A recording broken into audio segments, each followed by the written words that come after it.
Good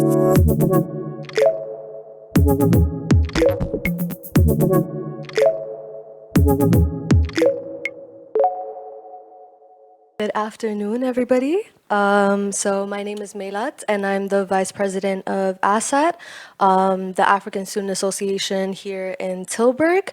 So on behalf of ASAT and Studium Generale, I just want to say welcome to today's mini symposium called African Perspectives, Language, Art, and Cultural Legacy. So a bit of a background about ASAT. It's a student-led association here at Tilburg University that aims to build community for students of African heritage. We celebrate African culture, history, and identity, while also creating space for dialogue, collaboration, and representation, both within the university and beyond. So this symposium is co-organized with Studium Generale, part of Tilburg University. Studium Generale brings together diverse voices through symposium, lectures, debates, and cultural events on campus and across the city as well. For students, this symposium may also count towards the Studium Generale certificate. So if you're doing that, you can find more information on their website.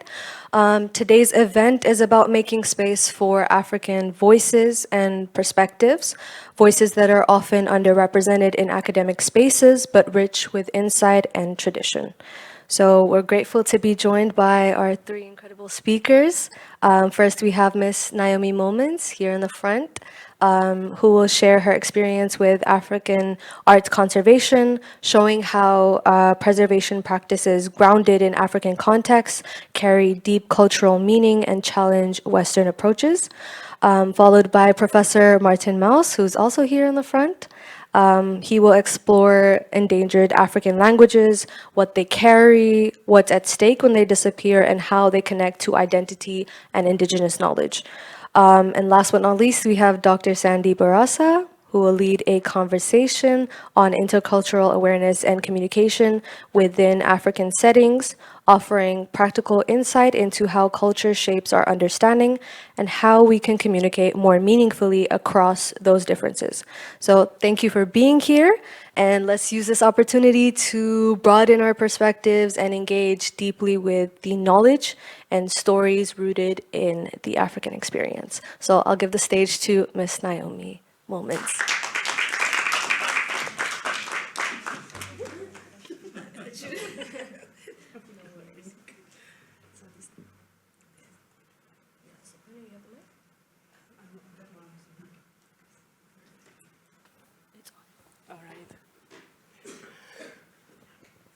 Okay, first of all, thank you so much for not sitting outside in the sun and for joining us here tonight and coming hopefully to also experience a nice lecture evening.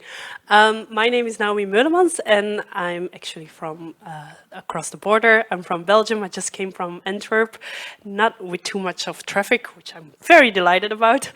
But I'm here, of course, to speak to you all about our little organization that we have now for almost about 5 years. It's called Ethiopian Art Conservation Program.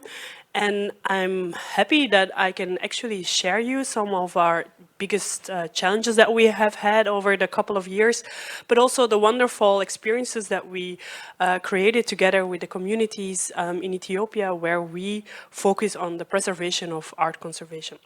But before I will start with the bigger presentation, I think it's very important to share with you also that all of this has started with a very personal and intuitive approach, because I myself, I'm an art conservator. I work and live in Belgium, but actually in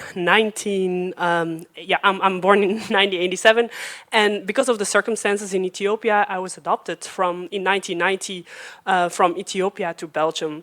It's actually through this project that I've learned a lot more from where I'm from exactly, because as many people in 1990, we weren't really aware of the real politics of Ethiopia, but also the circumstances that where people were living and why we were actually being adopted. And that story also became a very beautiful story because from the many times that I've been now in Ethiopia, I've also experienced that the communities were very welcoming and actually really proud and happy that we came back and that we returned. And I was just talking about it, that it actually didn't feel so different from everything that I've done here in Belgium. But I always try to focus also, I could not have done any of this without a supportive parent that directed me to my roots and also that provided me, of course, with the finance of doing all those travels. So I always want to emphasize on the fact that when people come here and are working here with roots in Africa, also think about the financial means that they need for doing projects like this. Yes, I worked for a couple of years in New York, then I came to Belgium. I had the opportunity to work for a really wonderful organization which is called the 𝗠𝗿𝙁 Foundation. But recently, and this is also because of what you will learn in this presentation, I've shifted my professional job from working for a very wealthy, wonderful private organization to work for a public institution, the Africa Museum interviewer, where I would love to also broaden my experience in working in the continent. Here you see all of this that I was doing before my very first trip when I went to Ethiopia in 2020. I decided, okay, it's time after 30 years of being away from Ethiopia, I would love to experience my roots and go and do the typical amazing, beautifully touristic trip across the country. 2020, you all remember the pandemic. It was time of COVID. It was actually not as accepted to travel at that time to the country, but connecting the bad with the good, it was also the best experience because there were no tourists, never, anywhere. And for me, instead of trying to go back and finding my familyhood or like exact location where I'm from, I decided, why don't I go and just check as an art conservator what does Ethiopia has to offer for young people like us, art conservators, researchers, and how can I connect maybe my professional life with the country? And I was blown away.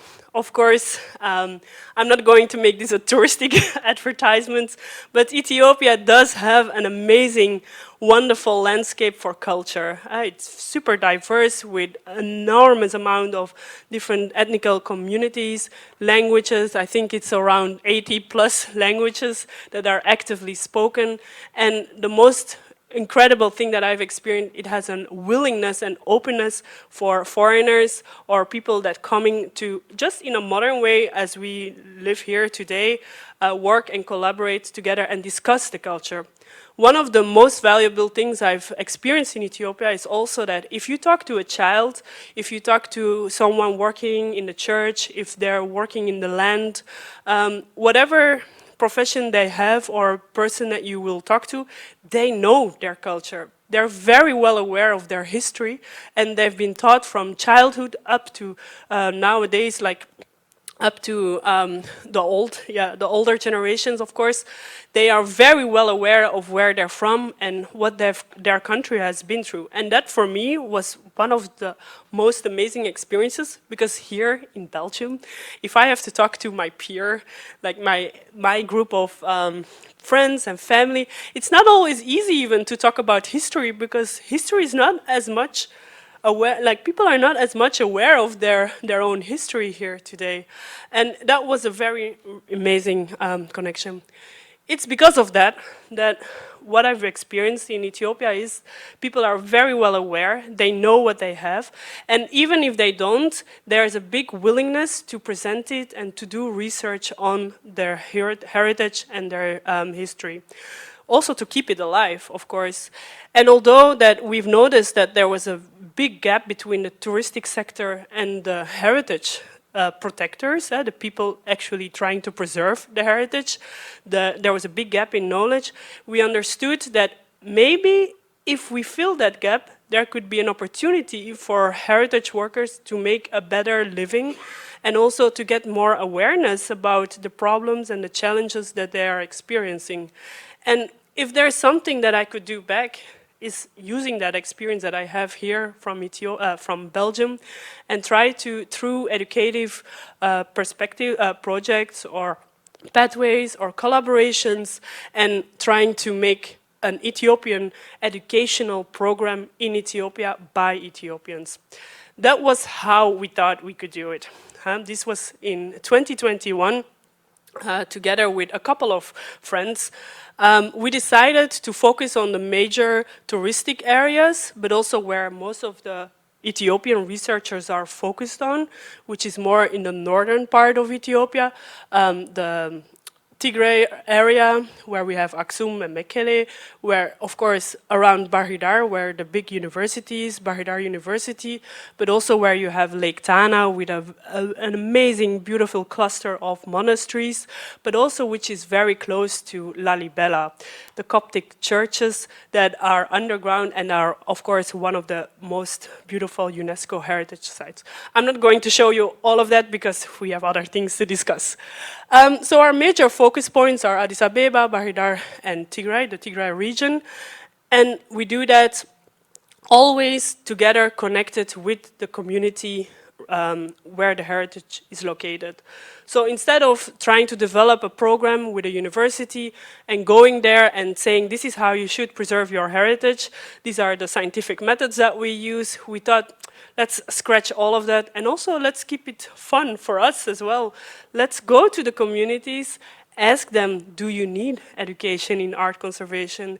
What is art conservation? What does it mean for you? Because there are way more different approaches than our Western Belgian perspective on art conservation. And on the other side, what should we preserve? Because there's tangible heritage, intangible heritage, but there's a lot in between, of course. And I don't think that's something that we should be deciding over instead of the governments or local communities. What is important to them, it's up to them to decide how and what should be preserved. But of course, that takes time. And that's why we are already 5 years later, and we are still in the progress of starting this program. As I said, I'm not doing it alone. Until now, we only have one Ethiopian participant, member of our board of directors, and that's 𝗉𝙖𝙤𝙤𝙁. He's been the communicator for us from Ethiopia, but now he's also here in Belgium. And then we have 9 Belgian people. That's, of course, one of our major problems at the moment. And as we are speaking, I think next week we will announce that we are going to get 9 members from Ethiopia on board in our organizations, and we will be more following their approaches in how to deal and work on this. What we focus on, of course, heritage. Our major focus is preserving the heritage. We want to do that in different forms, but we think that in order to stay also neutral, because we are Belgians, also from a European perspective, there are diplomatic relationships, there is a lot of other insights that people could see as more important than preserving heritage. We said, okay, why don't we just focus on educating, building capacity, and through that we will try to share knowledge and we'll see how far we get. This is our major input, and the capacity is also a reason if you don't have anyone doing the job officially, because there are thousands of people working in heritage, don't take me wrong, but if you don't have an official job doing that, how can you also bring awareness about what you are doing and the challenges that you are experiencing to the other side of the world?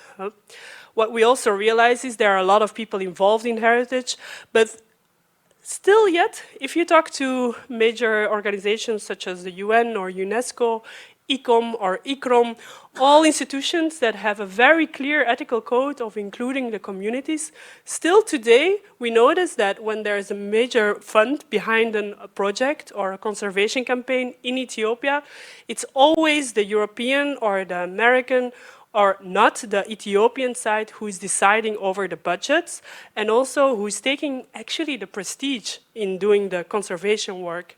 And there is a big problem, of course, because if you are only coming for a temporary amount of time preserving heritage, and then when it's finished, you leave, there is no sustainable development of education in art conservation.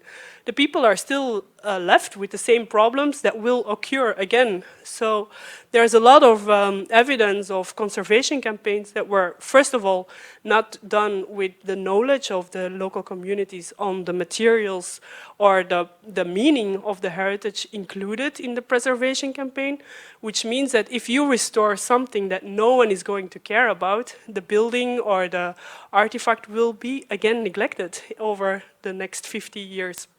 Another part of what is a very problematic result of that is that people are restoring with the wrong materials, with the wrong scientific, mostly very prestige approaches, but not really looking into what they have in their hands. And then sometimes, for example, in the Lalibela campaign of the churches, I think about 60 years ago, a very generous conservation campaign was performed on the churches because of a deterioration problem due to water infiltration in the churches.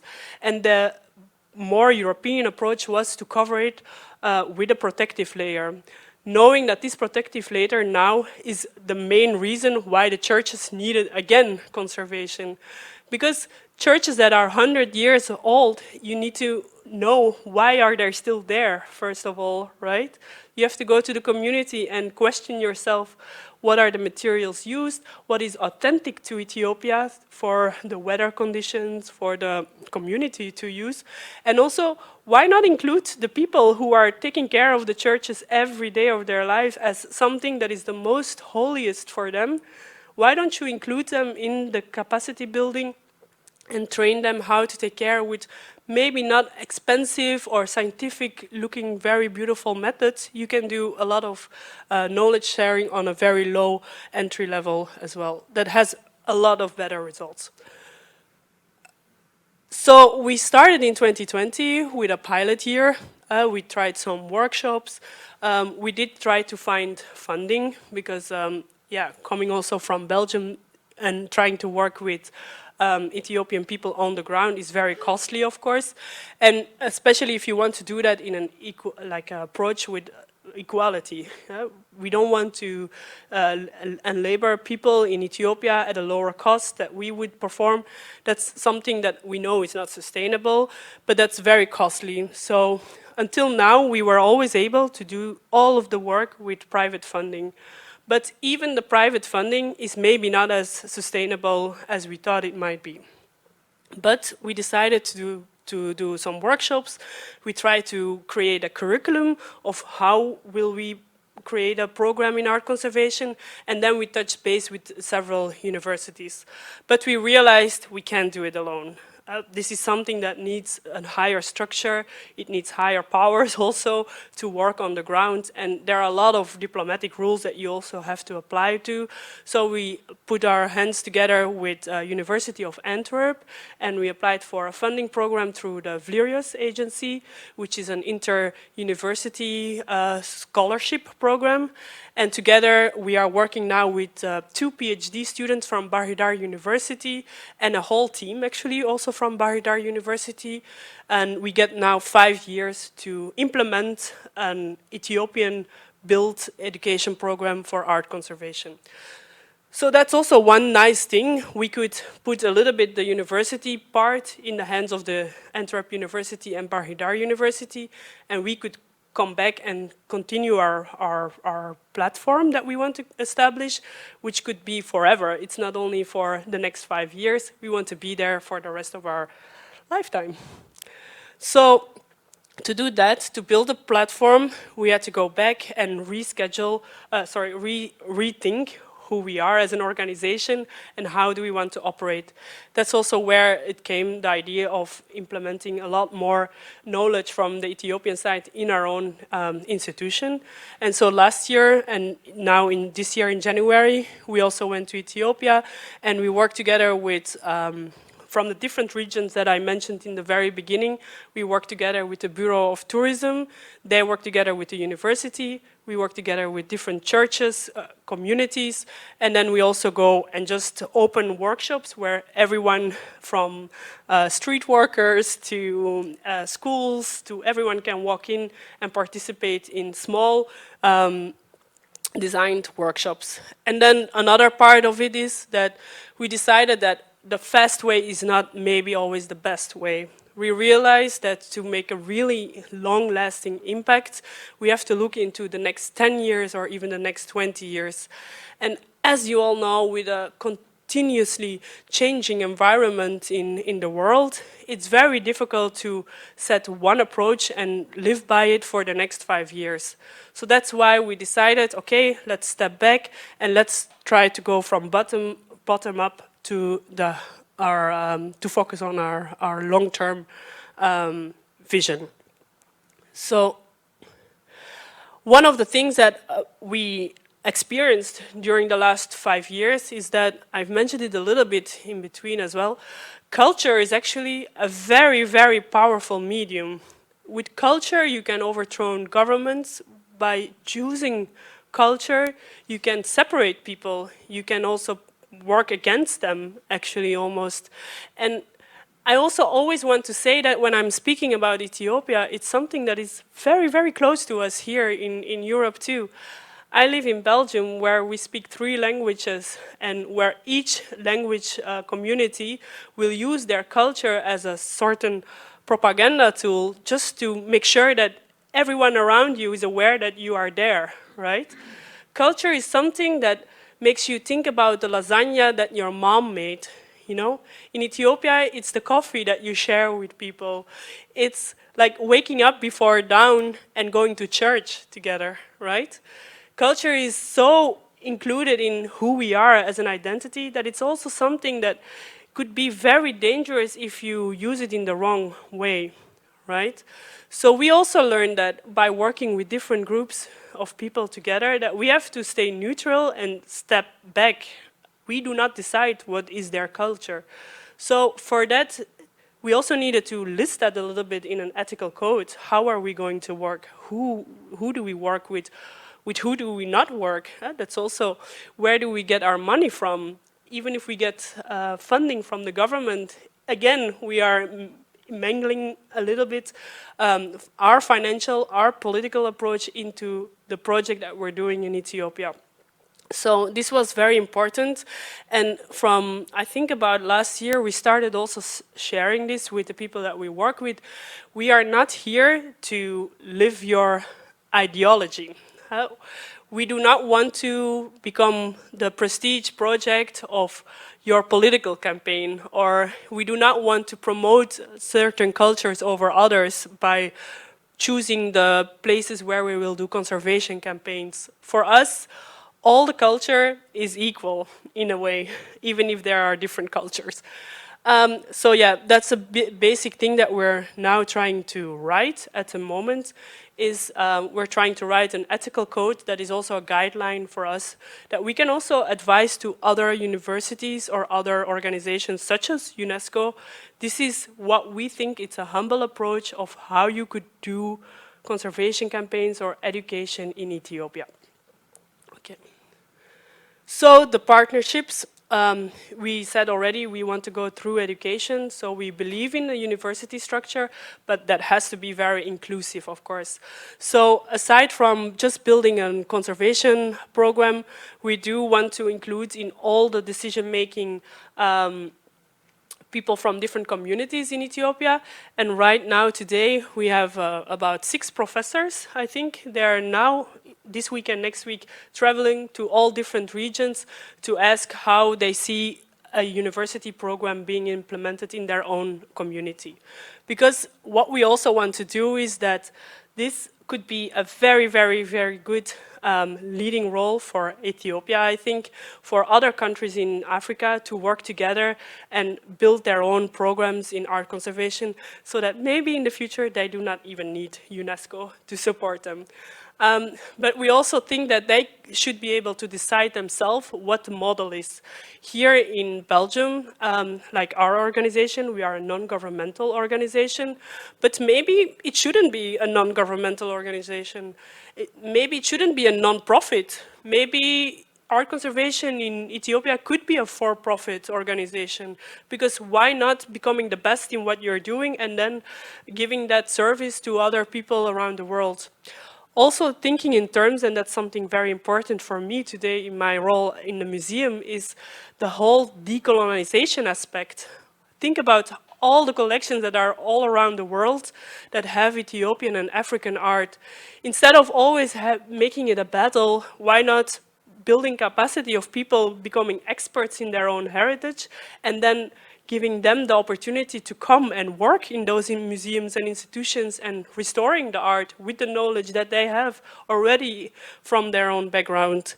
So we believe that building this this platform and this university structure could have so many ways that emancipates the people in Ethiopia working on their own heritage.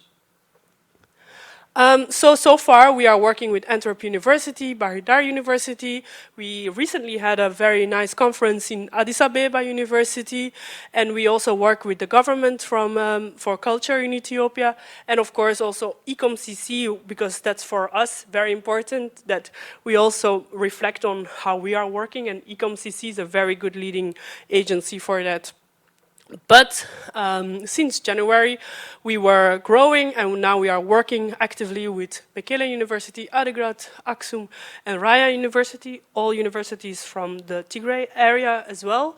And we are developing a non-destructive cleaning method together with Ghent University, who also has a major impact on teaching and applying the technology behind conservation in our program in Ethiopia.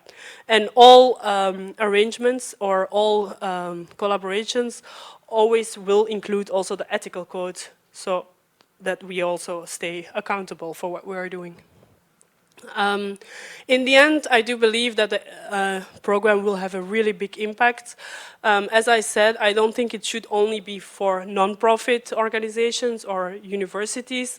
I think we start to realize now more and more and more, we always hear the same thing coming back in our conversations on why do you need art conservation, that if we do not preserve our heritage better, there will not be any heritage left for tourism. And I don't think that's always a bad thing, and that's a very big contrast with how we work in Europe. If you read the ethical codes from ICOM, for example, for the museums, but also the deontology in UNESCO and 𝗂𝘂𝑐c, is that it shouldn't be always such a more financial approach. But I think if the people keep repeating you thousands over and over in time that it's never going to work if you do not include tourism, and I think we also do that a little bit under the radar here in Europe as well. Think about the numbers a museum has to make in order to stay sustainable and also to get funding from the government. So under the radar, we also do it, but I think we should make it a major parameter in our program, because if we include the tourism sector, imagine how many people that already know the culture, already know the problems in heritage preservation.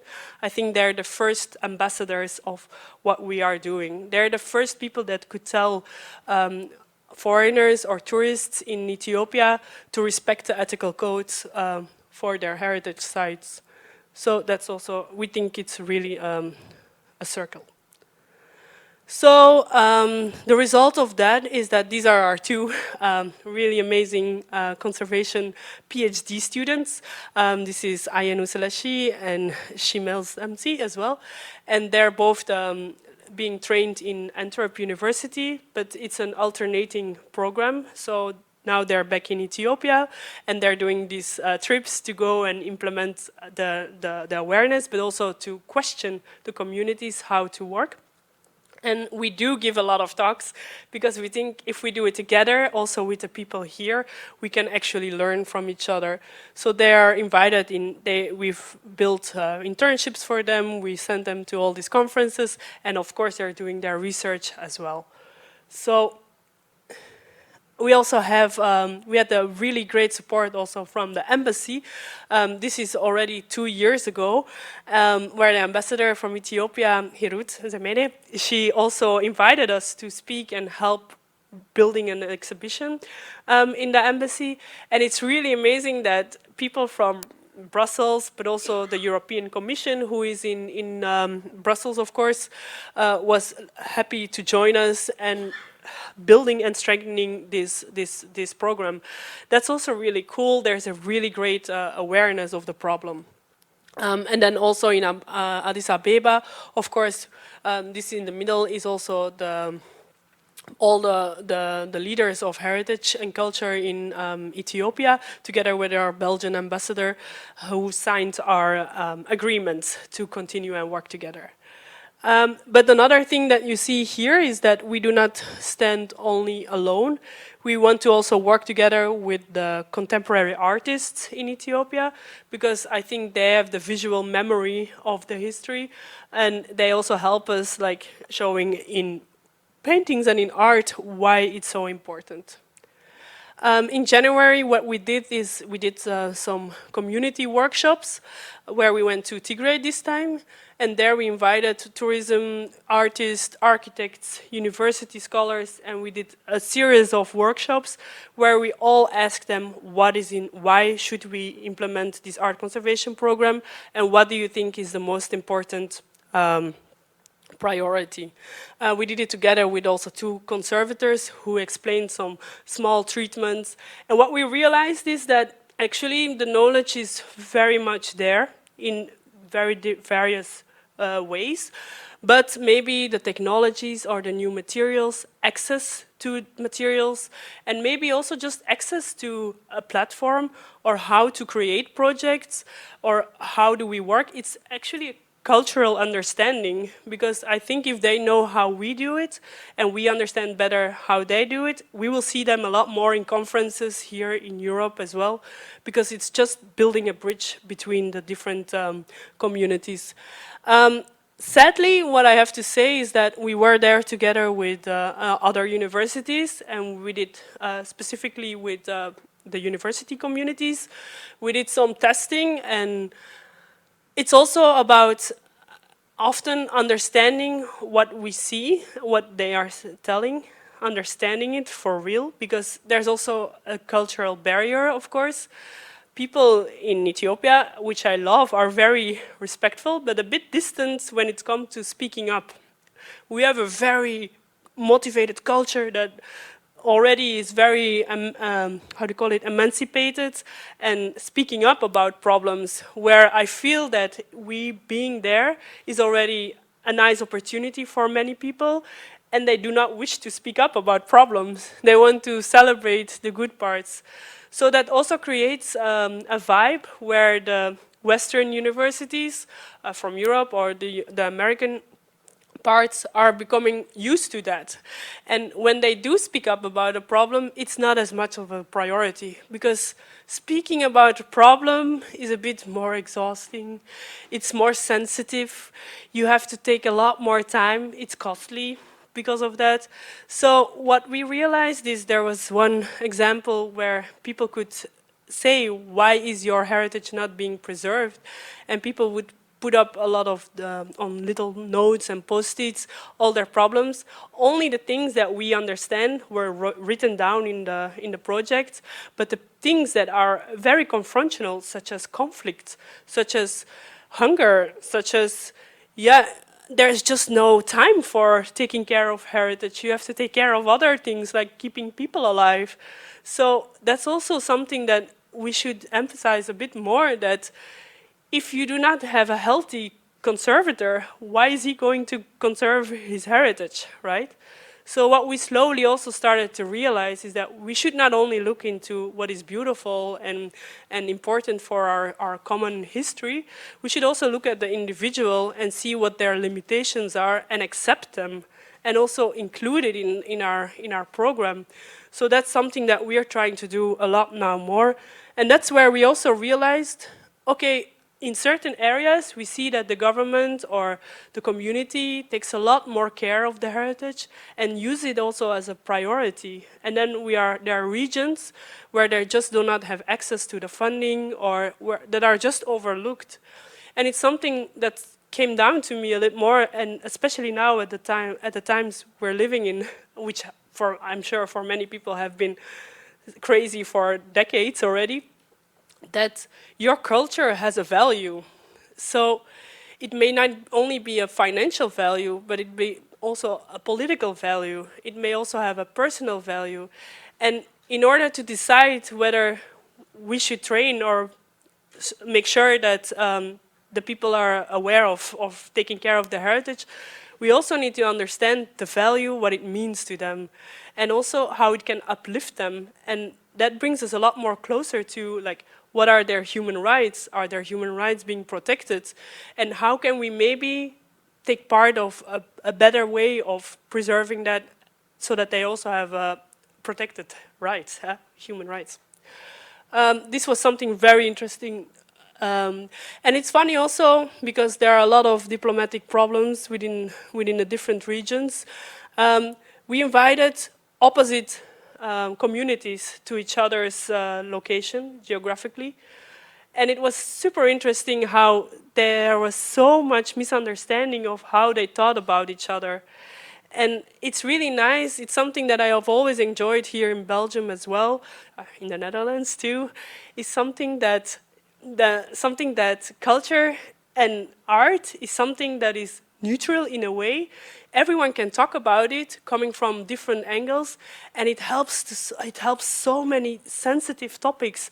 Everyone wants to talk about what they love from their own culture or what makes it look so beautiful, their region, where they're from. And that's something we really loved about this workshop especially, is that the teachers here are all from a completely opposite ethnical, geographical region as the community they're talking to.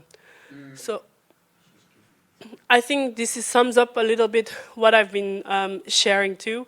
And I put here in the down side on the right, I think a lot of that value that I've been talking about has to do with where the money comes from. I'm sure if everyone has the money to protect their own family, their livelihood, we will see a very good preservation of heritage. I'm sure that if money was within everyone, the conservation campaigns would be a lot more inclusive and would be a lot more equal. And I also want to share it is that a lot of our programs that are built coming from Europe, especially from Belgium, they have a really good intention. They want to partner up with countries such as countries from Africa, such as Ethiopia. But still, within having the leading role on the financial budget, you create an inequality. Because if you already make the person, for example, the people we hire on the projects are paid on the Ethiopian standards, right? But your time in Ethiopia is the same amount of time as here in Belgium, so it should cost the same amount of money, right?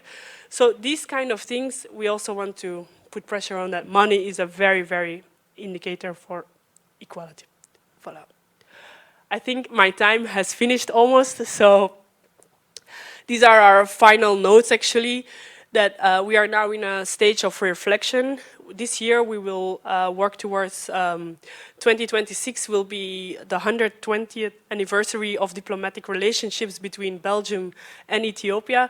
So we are now also using that year as a reflection year in 2025 so that in 2026 we can arise as a phoenix with our organization.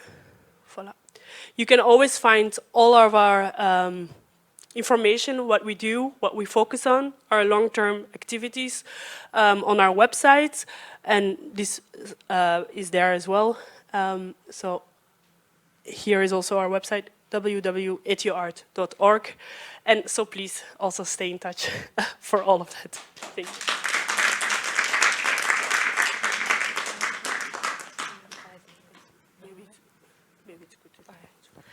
All right. Thank you for listening, guys. I'm going to introduce Dr. Martin Maus to discuss about African languages, specifically those that are endangered. So I'll give the floor to him. Thank you. I have this thing. Yeah, I think it works. Thank you. Oh, and yeah, I can use that. And you will keep track of time for me, no? I got you. I'll notify you when you're... Yeah, just shout. Yeah, so because of the theme of heritage, I decided to talk about some endangered languages. I have to say that I work on African languages and I'm retired now, so I've been working on African languages for a very long time, but very little on endangered ones, even on new ones and on very lively ones. But for today, I thought, let me talk about those experiences that I had on two endangered languages in East Africa. So the examples will be from East Africa, because that is where I had my meetings with these languages. I will give you two examples, stories of one group that has trying to keep their language, and you will learn about for what kind of reasons, and another one who has also lost their language but are very happy about it. They don't care about losing their language. Then we will talk a little bit about what is actually lost when you lose a language, and then also what could be done about it. And in that final part, I hope we can have a little bit of a conversation. So let me see if this is going to work. This is actually a little film, but it won't show you. But if you look at the YouTube and all other places on the web, if you look for Yaku, these are the Yaku. There is a colleague and friend of mine, Matthijs Blok, who made a very nice short film about them. And I was there in some 20 years ago when this little film was made. So I'll start it and then I'll go somewhere halfway. This is the horn that he is going into. Ketiyaku Maroroi Ketiyaku Sanga Keitiyaku Tal tuk tuk Ketiyaku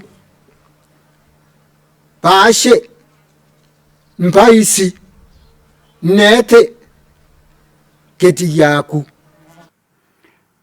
So this is 𝙤𝙤𝙤𝙤, currently the last speaker of the Yaku language, who is talking about that this whole area is Yaku, and he's showing it around. In the film you can see that he's showing it around.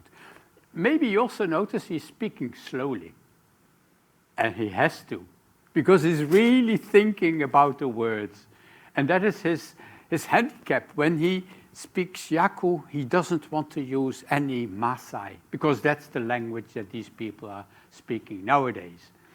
And he is a purist, as many language activists are. They want to have the pure original language. Well, if there is such a thing. So when we were there, oh, no, here. When we were there 20 years ago, here we see 𝗠𝗿𝙁𝙁. She was the best speaker at that moment, 2005. And she was mixing it with Maasai, but she was just also bringing up two of her grandchildren and using Yaku mixed with Maasai. And she had to bring them up because there was the AIDS epidemic and the generation in between had been lost. So if I can ever find her children again, they might speak a little bit of Yaku, but 𝗠𝗿𝙁𝙁 has passed away in the meantime. When we came there, where are the Yaku? This is in Kenya. So you see Mount Kenya. I can't use this thing because I don't see it myself. But you see it in the middle of the country there, Mount Kenya. Just north of Mount Kenya, we have the area where the Yaku live. And this is Jennifer Koinante in front of her office in Nanyuki, the main town close to where they live. And it is because of her that I went there. Actually, this was the first time in my career, and the only time in my career, that somebody came knocking on my office and say, "Professor, you have to come and do research here." Because what was the situation in this catalog of languages of the world, the ethnologue, Yaku was there written as dead, non-existent, but that's no longer there. And she she became aware of the situation that maybe this is not a good thing that the language is dead, because the language actually isn't dead. And it is a very interesting and complicated story why that was so important. First of all, there was the year of the indigenous peoples, UNESCO Year of the Indigenous People. And I thought, again, UNESCO, United Nations Year of something. What does that tell us? What does that do? But it did something, because to her, it made her aware that maybe we should do something about it. So she started her Yaku Peoples Association.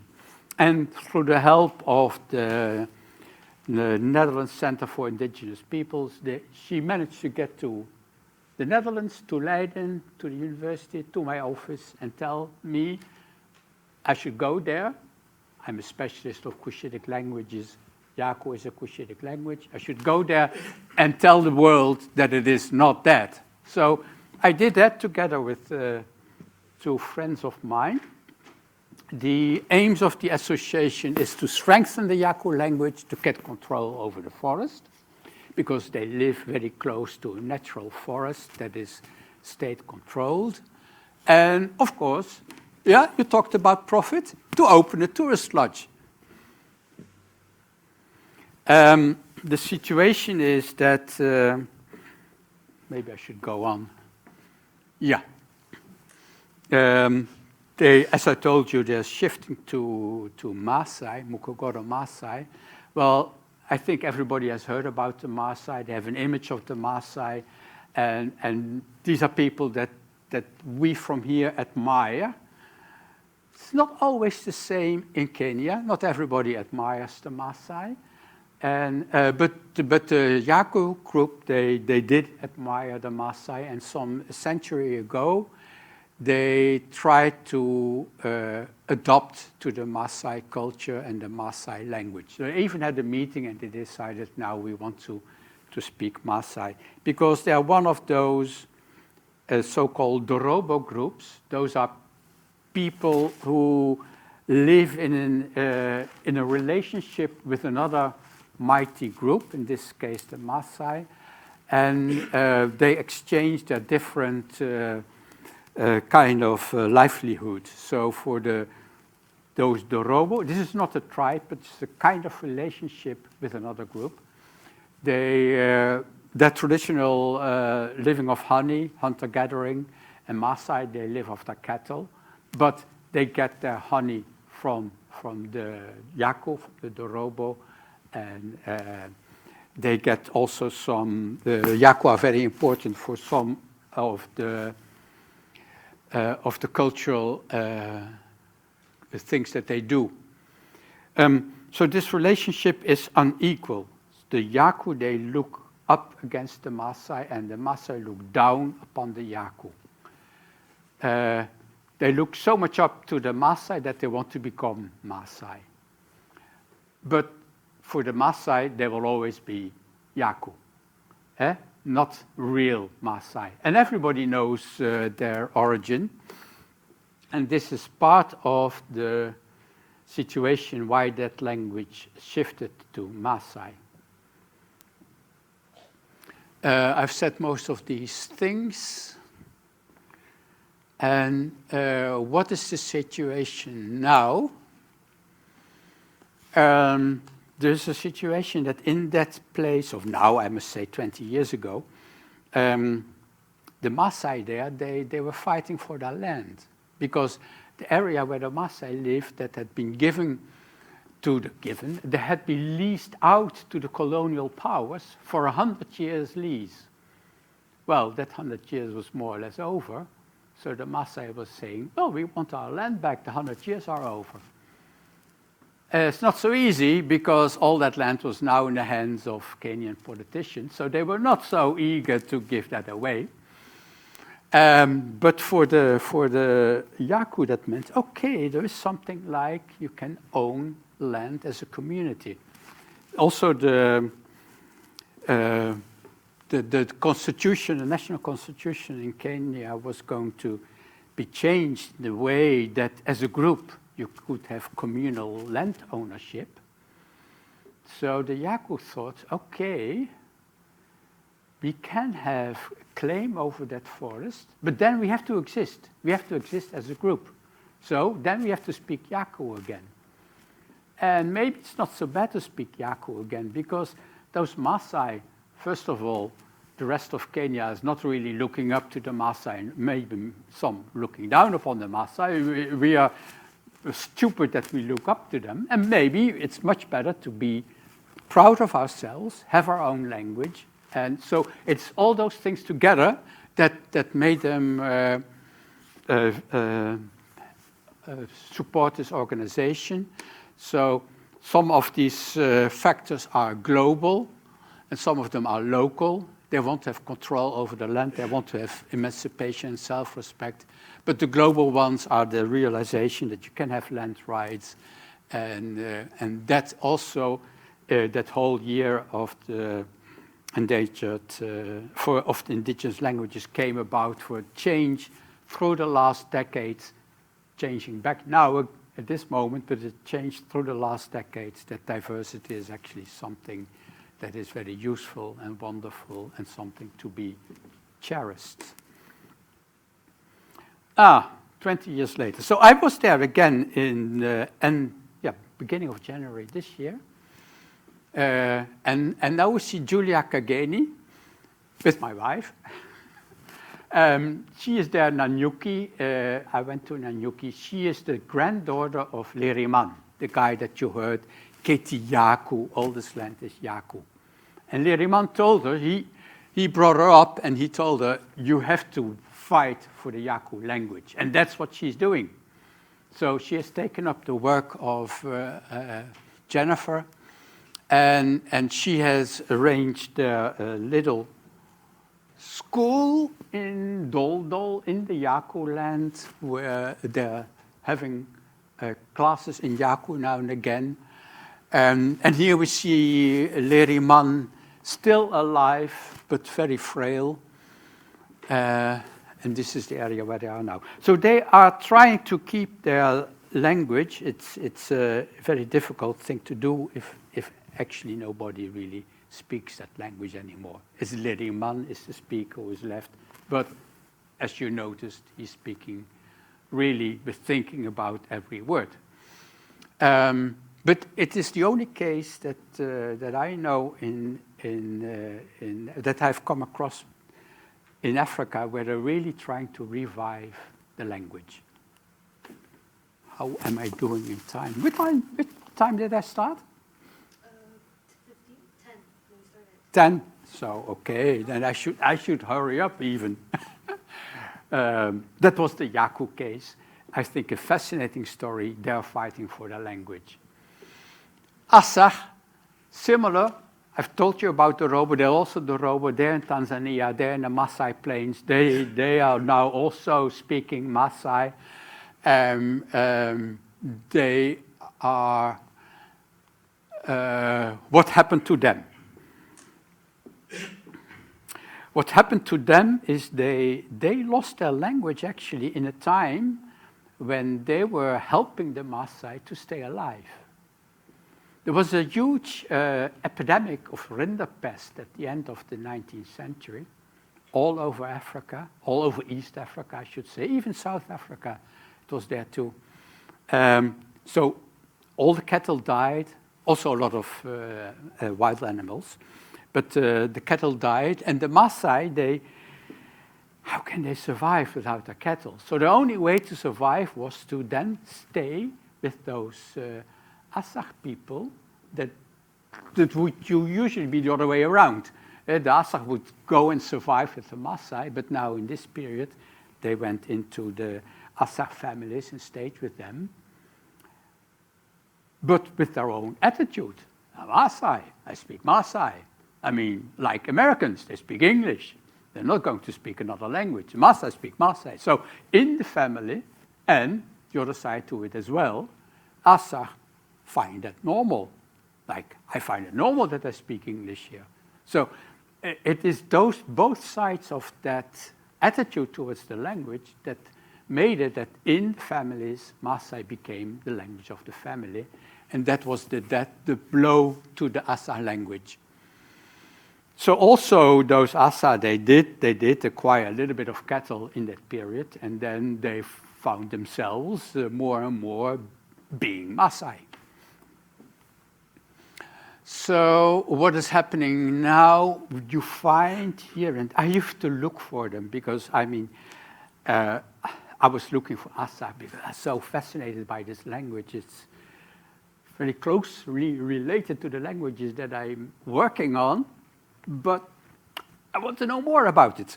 So I was looking for them. It's not easy to look for them because to the Maasai, everybody who is poor, who has no cattle, is Dorobo. So they would point me to those Dorobo, but they don't. Some of them speak Akya, some of them speak something else. I wanted those who speak Asa. So I met some of them here and there in different places. And in the Maasai plains here and there are small areas where they mine for minerals. So you would see them there, but then staying alive by mining some minerals. But also all sorts of other crooks from all over Tanzania would come there, trying to escape the police and hiding under those groups, and also trying to get some minerals, but then some of them, they're still hunting, and they have their hunter camps where they stay for days on end. I'm not going to talk about all of this, but these are the people that I worked with, and it was amazing to me because they never spoke Asa language, but I got a lot of words from them and a few sentences. The sentences that I got was something like, how do you propose to a girl, and things like that, because these were people who in their youth had heard their parents speaking Asa. But they never spoke it themselves, but they still remembered word and words. And it's a very different way to get more information from them, because usually I ask, how do you say this, how do you say that? And more I should let them speak and associate and come up with words in order to get as much as I could. There's interesting things about the hunting. If they hunt a certain, they get a certain animal, they have special ways of shouting that they had a hit, and they're differentiated between male and female animals, which is not the case in their language. Very interesting.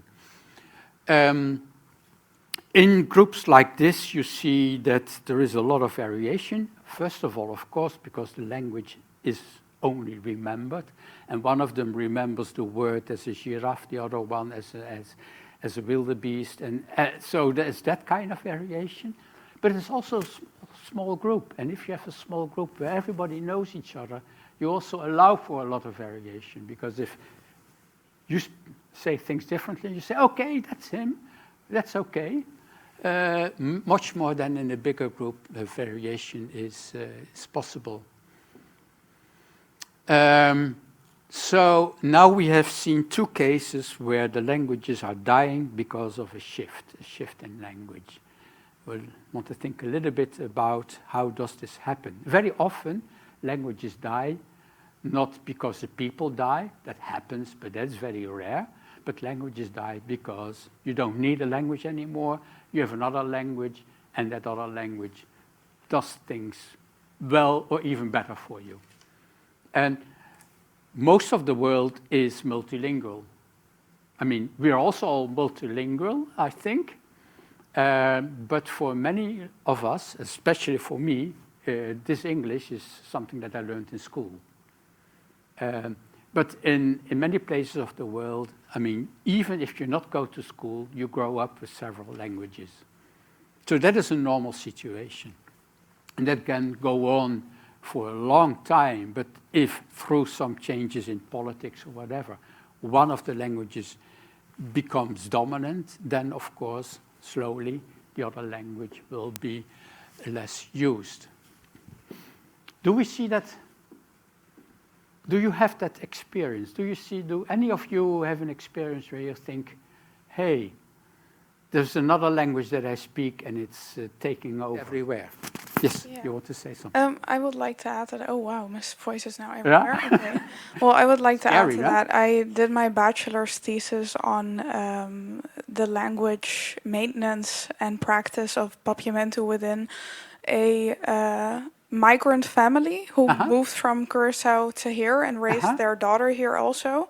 And although the love and power of Papiamento and the purism that they feel for the language on the island is very high, what you see is that there is this, like, of course, this internalized racism, this internalized colonialism that for some reason happens way more in the Netherlands, or it comes out more in the Netherlands. It came out in my mother as well, because she did not teach me the language. And it is that they have internalized sometimes the idea that the Dutch language will get you further and is more valuable than Papiamento. So my thesis project was actually really a project of my heart, and I found a lot of answers there. But yeah, I just thought that that's like the classic example of like exactly, Dutch, like Dutch displacing in ways the language on Curacao, and like a personal example of how that happened within my family is when my mother was a child. She remembers being punished also sometimes physically for speaking Papiamento within the classroom and also within the school grounds. So from such a young age, you are kind of indoctrinated, punished into believing one language is more valuable. But, you know, thank God we educate ourselves and we decolonize ourselves. And my part of decolonizing myself was that thesis. But yeah, so that's what I wanted to add today. If anyone else? Melat, how are we doing in time? Because I don't want to take the time from Sandy. Yeah, we should stop now. Is it short? Short? Keep it short, yeah. Okay. Under 1 minute then. It's interesting, very humbly, I speak 2 languages, and that's Dutch and English, so they're very much not minority languages. But Dutch is being, it's said that it's being replaced with English, but I think it's language purists ruining it for everyone else, because Dutch is very much developing. Yes, we're using more English, but that's a symptom of a globalized world.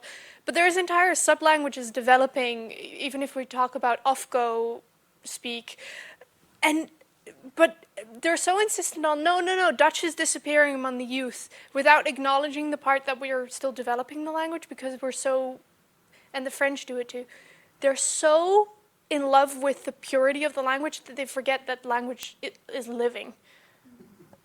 Thank you. I mean, both of you.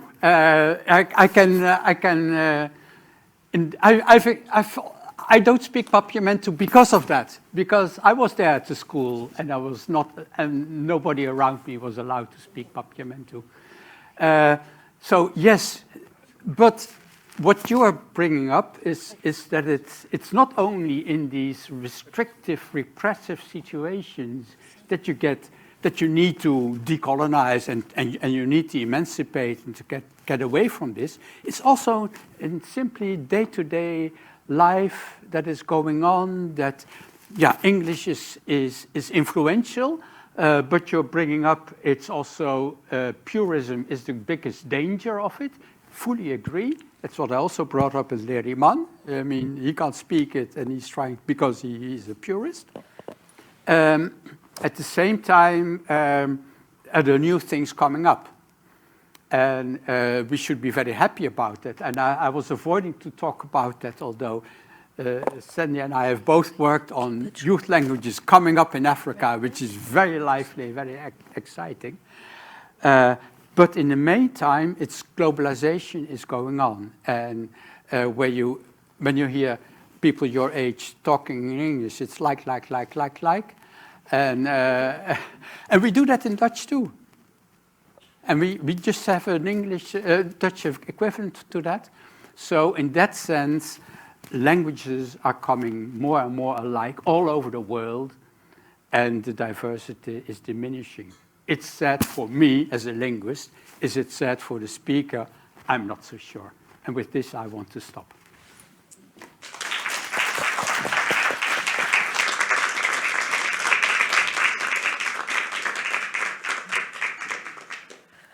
I hope you guys learned something.